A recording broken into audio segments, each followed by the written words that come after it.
Welcome to the Retirement Guide Podcast. I'm your host, George Jameson, owner of Capital Wealth Group, a flat fee only advisory firm. Whether you're nearing retirement or already retired, join me each week as we explore the world of retirement planning and equip you with the knowledge and tools you need for a successful retirement. So let's get started. Today, we're changing it up a little bit and talking about a hot topic, Bitcoin and Bitcoin ETFs. I'm not here to say whether you should buy Bitcoin or not. I am just giving you some valuable information about what's going on. The arrival of Bitcoin exchange traded funds, also called ETFs, has reignited the debate about investing in the world's premier cryptocurrency. Newly approved by federal regulators, Bitcoin ETFs now allow investors to buy Bitcoin funds that track the price movement of Bitcoin. It's an easier way for the average investor to buy into Bitcoin. Fidelity, BlackRock, and a host of other top investment firms have already begun to offer these products. Bitcoin ETFs may promise major potential gains, but also notable downsides, presenting investors with a wide range of outcomes. But before you jump on the bandwagon, let's dive into the risks, potential rewards, and the critical question, should you actually invest in Bitcoin? And if so, how much? The allure of the digital gold rush. Bitcoin boasts a history of explosive returns, attracting investors seeking sky-high profits. Its limited supply, capped at 21 million coins, fuels scarcity and drives its price, potentially offering a hedge against inflation. Additionally, Bitcoin ETFs now bring a layer of accessibility and familiarity to traditional investors weary of venturing directly into the crypto world. But the gold rush could actually be fool's gold. The Bitcoin roller coaster also features breathtaking plunges. Remember the 2022 crash that saw Bitcoin tumble over 70% from its peak. This volatility makes it a high-risk, speculative asset, unsuitable for the faint of heart. Moreover, regulations, security threats, environmental concerns, and actual practical uses remain clouds over Bitcoin. So if you decide you want to dip your toes into Bitcoin or Bitcoin ETFs, how much should you consider? Financial experts generally recommend a conservative approach when it comes to Bitcoin. They recommend allocating a small percentage, 1 to 5% of your diversified portfolio to Bitcoin, treating it as a high-risk long-term investment. We do not recommend trying to trade Bitcoin, just like we do not recommend trying to trade stocks. Never invest what you can't afford to lose, and prioritize building a solid foundation with traditional assets such as stocks and bonds. So beyond the binary, the Bitcoin ETF arrival doesn't necessarily make it a safe bet. Thorough research and risk assessment are crucial before dipping your toes into this volatile market. Consider your financial goals, risk tolerance, and investment horizon before considering Bitcoin. Remember, diversification remains key for a balanced and resilient portfolio. And never put all your eggs in one basket. And here are some additional points to ponder. Even though regulators just approved several new Bitcoin ETFs, emerging regulations could appear. Government crackdowns could hamper Bitcoin's growth. Competition. Newer, faster, and potentially more efficient cryptocurrencies could steal Bitcoin's thunder. And then technological advancements. Quantum computing might pose a threat to Bitcoin security. However, if you're still serious about investing in Bitcoin for the long term and can't afford and are prepared to lose it all, should you buy Bitcoin ETFs or should you buy actual Bitcoin? And please remember, I'm not suggesting or recommending Bitcoin ETFs or actual Bitcoin. But if you do decide to do your research about the pros and cons of ETFs versus actual Bitcoin, here's some information for you.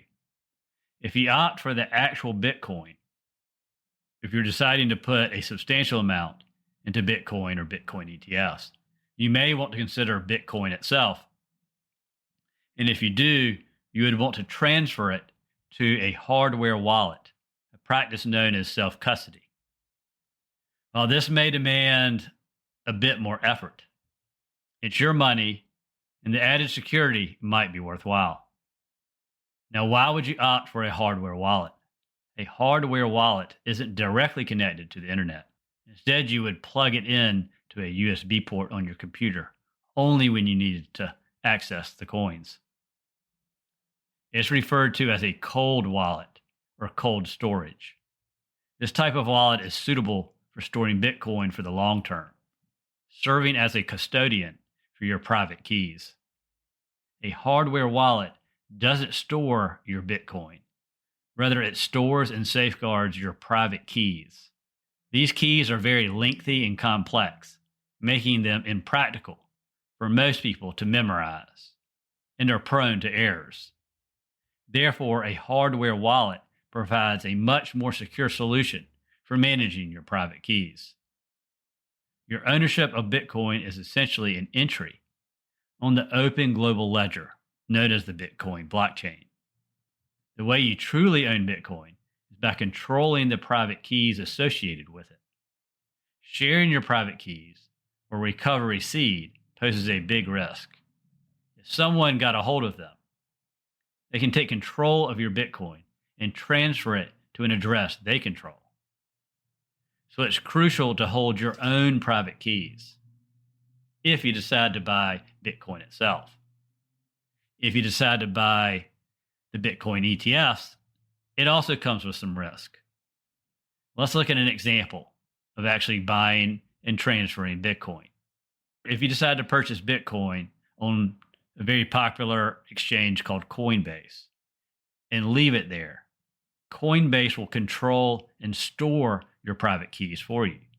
However, you will have to rely on them to grant you access to your Bitcoin when needed. And this can pose a lot of security risk. So the distinction between a bank and money and brokerage and stocks lies in the fact that Bitcoin doesn't offer the same recovery options if it's hacked. With stocks, they're registered in your name, like those with Schwab. Even if the platform disappears, your stocks remain registered in your name, in most cases, ensuring eventual retrieval. In cash, usually up to $250,000, is insured by the FDIC or SIPC. While the value of the money might fluctuate due to government printing, there's a high likelihood you'll recover it. However, if Bitcoin is hacked or stolen through an exchange, it's very difficult and may be impossible to get your coins back. As Bitcoin integrates into mainstream financial institutions, regulations may evolve, leading to large, highly regulated businesses serving as custodial institutions.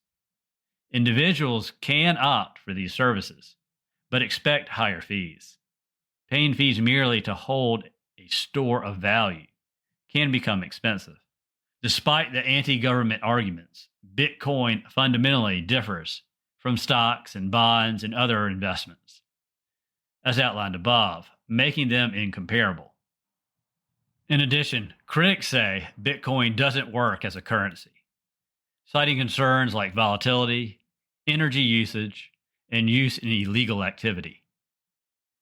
On the other hand, supporters argue that it's too early to make some of these claims, and that innovation is already fixing many of these concerns.